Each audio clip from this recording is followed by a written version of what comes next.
Alright, so the third round of EFL Cup fixtures have been completed with one notable exception. I will just mention straight away that the game between AFC Wimbledon and Newcastle United has been delayed due to flooding at AFC Wimbledon's ground. They've switched the fixture now to be played at St James's Park in Newcastle, so it'll be a big payday for the Wimbledon fans, and I wish the Wimbledon fans all the best in restoring their ground plough lane, because unfortunately their match at the weekend against Accrington Stanley has been postponed as a result of that. But yeah, all the best in getting their ground repaired, because some pretty severe flooding down in southwest London with that. But yeah, let's get into some of the games that were on this weekend. There were 6 in total, so I'm going to highlight every one of them except for one. The one that I'm not highlighting, Walsall against Leicester City. That was a 0-0 draw with Leicester City going through on penalties. Not very exciting really, but yeah, let's go through the Tuesday games first, and let's start with 5-star Chelsea, who beat Barrow 5-0. Now this is not a surprise really. Barrow, although they are the best team in League 2 so far this season, they're miles off of Chelsea. Even with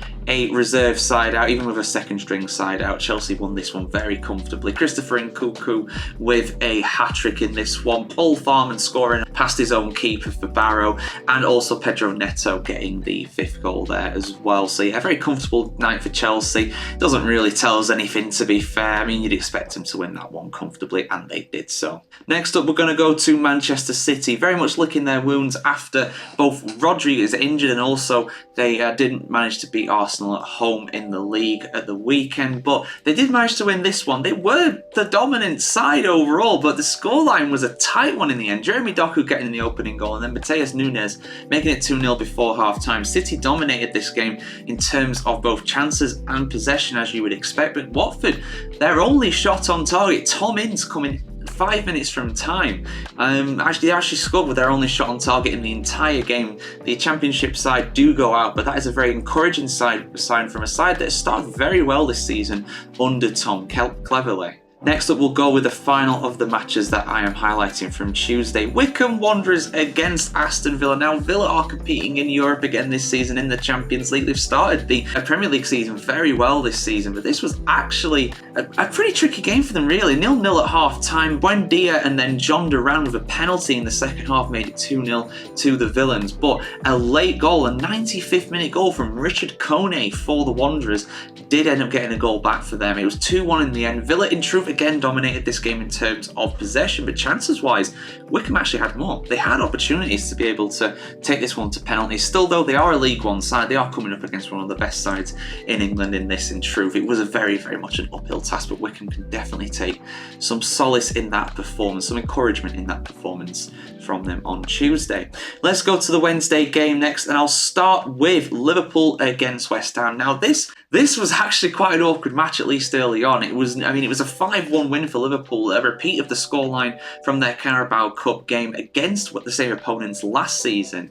But Kwanzaa actually scored an own goal after 21 minutes with a really awkward scramble in the box. Really poor defending from Liverpool with that one, but that absolutely poked the bear. Diogo Jota getting 2 goals either side of half-time. Salah coming off the bench to get another, and then Cody Gakpo with a brace in added-on time to make it 5-1 to the Reds. It was not reflective as the game as a whole. Liverpool were definitely the best side without a doubt, but West Ham are definitely not doing very well at the moment. The pressure is mounting on Jules Lopetegui. I heard Tony Cottee, a West Ham legend, on the radio this morning. He's saying that he's not confident that he can turn it around and that he might have to go. So yeah, that's not a good sign for them, unfortunately, but let's be honest here, the EFL Cup is not their main priority. Up next, the final of the 5 games that I'm going to highlight, Arsenal against Bolton Wanderers, and it was a very routine win for Arsenal. A lot of changes in the side, not least for Ethan Nwaneri, I can't say his name, the youngest ever player for Arsenal, playing a game 2 years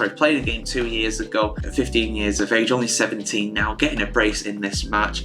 Declan Rice, Raheem Sterling and Kai Havertz also getting on in the scoring action. Aaron Collins got one for Bolton just after half-time, but it was a real uphill struggle, this one. That was the only shot that Bolton had during this game.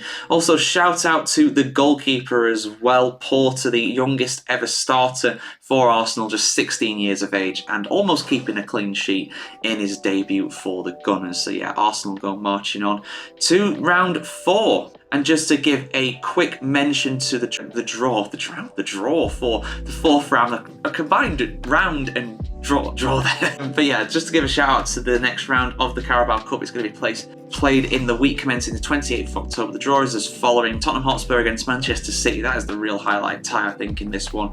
Wimbledon or Newcastle against Chelsea. That'll be a big game too. Villa against Crystal Palace, Preston against Arsenal, Man United against Leicester, Southampton Stoke, Brentford Sheffield Wednesday, and Brighton Liverpool. So yeah, those are all the fourth round ties in the League Cup. Which games were you looking out for this week, and which was your main highlight of this week's action in the EFL Cup? My main highlight, like I hinted to in the intro, is that, of course, so much money has been given to AFC Wimbledon to help restore Plough Lane. Over £100,000 donated, I believe, on there just giving. Go over and help them if you can, of course. I think Newcastle United pledged £15,000 as well, which is not insignificant at all. So yeah, there we go, guys. We'll be back soon with some Premier League action at the weekend, and of course Europa League roundup as well tomorrow here on the Football Chronicle blog. So like, share, comment, subscribe, and ring the bell as well to see much more football content just like this.